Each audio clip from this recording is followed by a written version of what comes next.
প্ৰশ্ন 1 কোনটো জন্তুৱে জঁপিয়াব নোৱাৰে?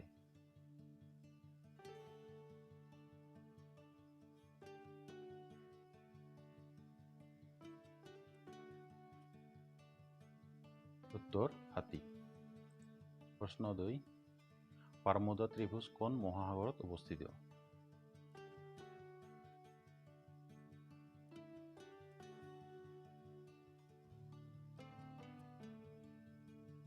উত্তৰ আটলান্টিক মহাসাগৰ। প্ৰশ্ন 3 কোনখন দেশত মাজনিশা সূৰ্য দেখা যায়?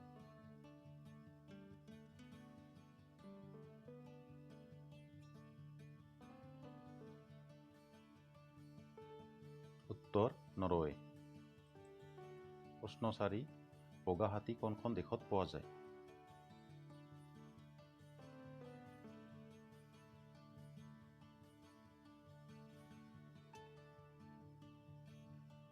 উত্তৰ থাইলেণ্ড।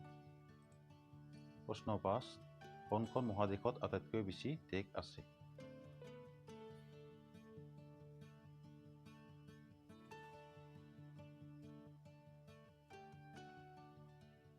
উত্তৰ আফ্ৰিকা।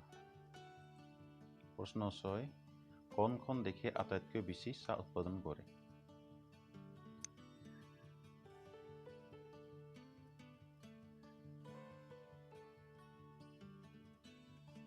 উত্তৰ চীন। প্ৰশ্ন 7 কোন চনত অসমৰ ৰাজধানী শ্বিলঙৰ পৰা দিছপুৰলৈ স্থানান্তৰ কৰা হয়?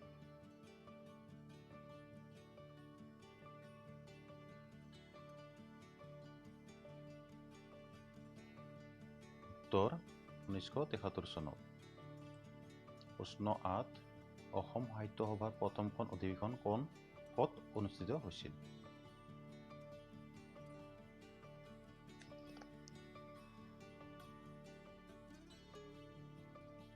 উত্তৰ শিৱসাগৰ। প্ৰশ্ন 9 আহোম ৰাজত্বকালৰ শেষৰজন ৰজাৰ নাম কি?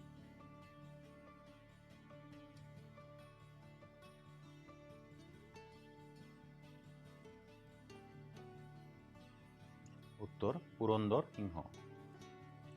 প্ৰশ্ন 10 প্ৰথম অসমীয়া উপন্যাসখনৰ নাম কি?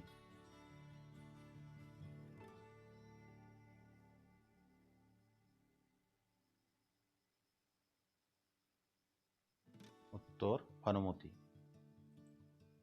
প্ৰশ্ন 11 হেমকক অভিধান সংকলন কৰা লেখকগৰাকী কোন?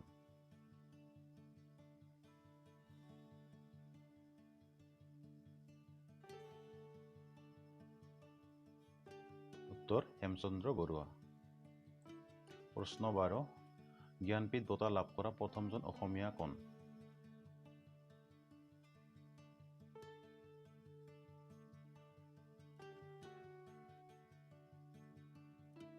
উত্তৰ বীৰেন্দ্ৰ কুমাৰ ভট্টাচাৰ্য। প্ৰশ্ন নং 13 আহোম আৰু মোগলৰ মাজত হোৱা শৰাইঘাটৰ যুদ্ধ কেতিয়া হৈছিল?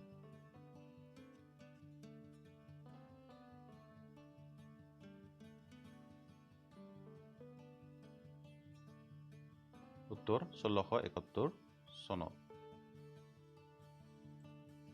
প্ৰশ্ন 14 সাহিত্য অকাডেমি বঁটা লাভ কৰা প্ৰথম গ্ৰন্থখনৰ নাম কি?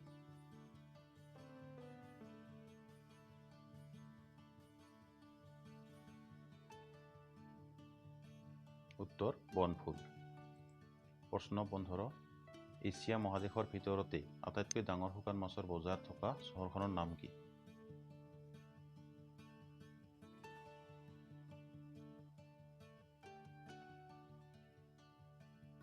উত্তৰ জাগিৰোড। প্ৰশ্ন 16 গুৱাহাটী বিশ্ববিদ্যালয় কেতিয়া স্থাপন কৰা হৈছিল?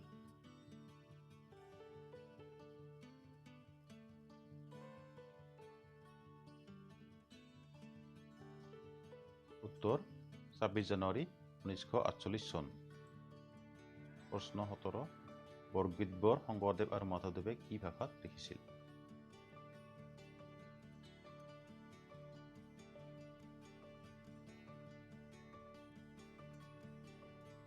উত্তৰ ব্ৰজাৱলী।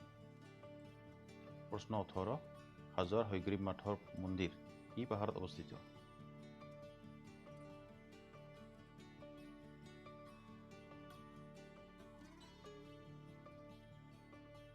উত্তৰ মণিকোট পাহাৰ। প্ৰশ্ন 19, আহোম ৰাজত্বকালৰ শেষ ৰাজধানী ক'ত আছিল?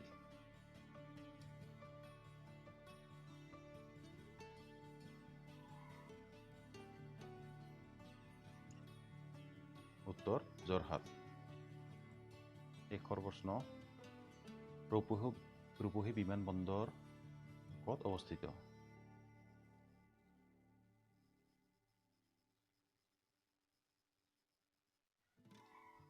উত্তৰ ধুবুৰী জিলাত।